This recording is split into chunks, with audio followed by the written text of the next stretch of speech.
اعوذ باللہ من الشیطان الرجیم بسم اللہ الرحمن الرحیم جماعت ہفتم مضمون اردو سبق شکر گزاری صفحہ نمبر 58۔ پہلے بچوں السلام علیکم۔ آج ہمیں جو سبق پڑھنا ہے وہ ہے شکر گزاری۔ اب نظر رکھو اپنی کتاب کی طرف۔ شاخیں جس طرح شجر کی کرتی ہے جڑوں سے جذب پانی، ہو کر تر و تازہ پھر جو دیکھو واپس کر دیتی ہے اس کو، یا جیسے سمندروں کا پانی بن بن کے سحاب آسمانی، برساتے ہیں بے شمار قطرے پانی پھر وہی دیکھو سمٹ کے، دریاؤں کے راستے مقرر گرتا ہے سمندروں کے اندر۔ ہاں، شاخیں جس طرح شجر کی۔ شاخیں تو ہمیں پتہ ہے شاخ کا جمع ہے، یعنی ایک پیڑ کی جو شاخ ہوتی ہے، ایک سے زیادہ شاخوں کو شاخیں کہتی ہے۔ شجر پیڑ کو کہتے ہیں، پودے کو کہتے ہیں۔ کرتی ہے جڑوں سے جذب پانی۔ آپ نے دیکھا ہوگا پیڑ کی 5 حصے ہیں: جڑ، تنا، شاخیں، پتے، پھل اور پھول۔ اور جو جڑ ہوتی ہے ایک پیڑ کی، ایک پودے کی، وہ زمین کے اندر ہوتی ہے۔ اور ہم نے پچھلے سال پڑھا ہے سائنس میں، جڑوں کا کام زمین کے اندر سے پانی، معدنیات حاصل کرنا ہے،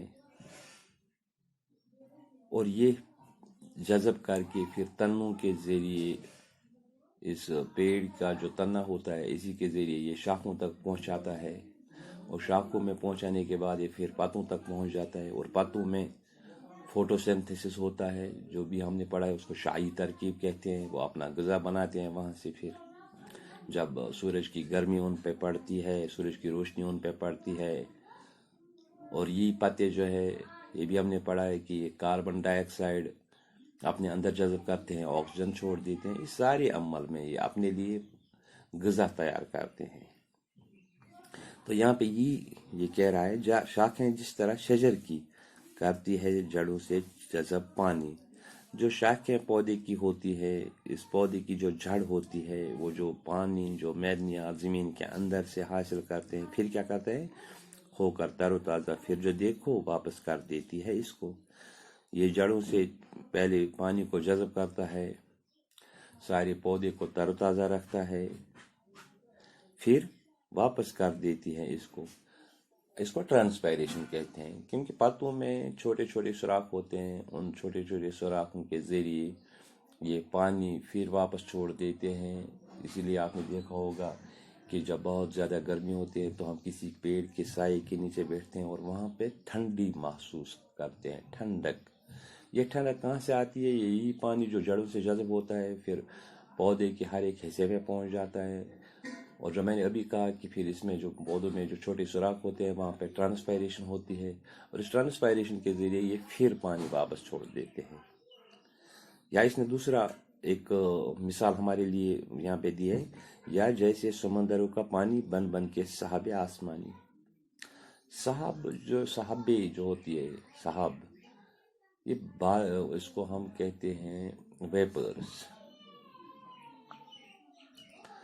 ہم نے پڑھا ہے کہ جب سورج کی روشنی زمین پر پڑتی ہے تو زمین پہ جہاں جہاں بھی پانی ہوتا ہے اس پانی میں ایواپریشن ہوتی ہے۔ تو پہلے سمجھیں کہ ایواپریشن کیا ہوتی ہے۔ اس سورج کی گرمی سے یہ جو پانی ہے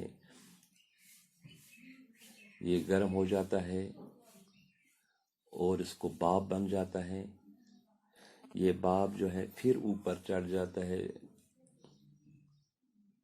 اور اوپر چڑھنے کے بعد وہاں پہ یہ سرد ہواؤں سے ٹکراتا ہے، اور سرد ہواؤں سے ٹکرانے کے بعد وہاں پہ اس کو چھوٹے پانی کے چھوٹے چھوٹے قطرے بن جاتے ہیں، اور وہ چھوٹے چھوٹے قطرے جب آپس میں مل جاتے ہیں تو بارش کی صورت میں پھر واپس آ جاتے ہیں، پھر یہی سلسلہ پھر سے شروع ہو جاتا ہے۔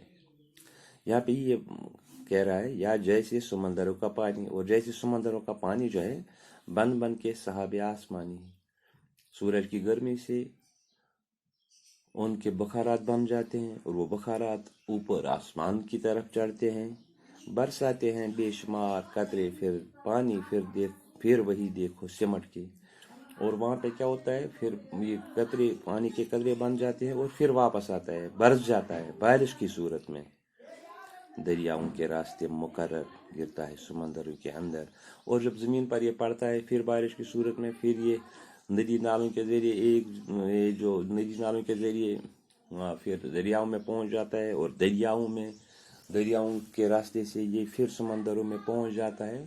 مقرر لفظ جو یہاں پہ ہے اس کا معنی ہے لگاتار، دوبارہ۔ تو پھر یہ پہنچ جاتا ہے وہاں پہ، اور پھر وہاں پہ یہی پروسیس شروع ہوتی ہے، پھر سورج کی گرمی سے ان میں یہ جو ہم کہہ رہے ہیں کہ بخارات بن جاتے ہیں، پھر اوپر چڑھ جاتا ہے، اور یہ لگاتار یہ پروسیس ہوتی رہتی ہے۔ اسی طرح اس نے شکر گزار آدمی کا بھی یہ نقشہ کھینچا ہے۔ انشاءاللہ کل ہم پڑھیں گے کہ شکر گزار آدمی کا کیا حال ہوتا ہے، اس میں کیسی خوبیاں پائی جاتی ہے، وہ کیا کرتا ہے۔ تو انشاءاللہ وہ سبق ہم کل پڑھیں گے، اور آج کے لیے بس اتنا ہی۔ اب ہم اس کے آگے پڑھتے لیکن یہ پھر اپلوڈ نہیں ہو رہا ہے، تو آج کے لیے بس اتنا ہی۔ انشاءاللہ کل ہم اس کا یہ اور ایک سبق پڑھیں گے، تو تب تک کے لیے خدا حافظ، السلام علیکم۔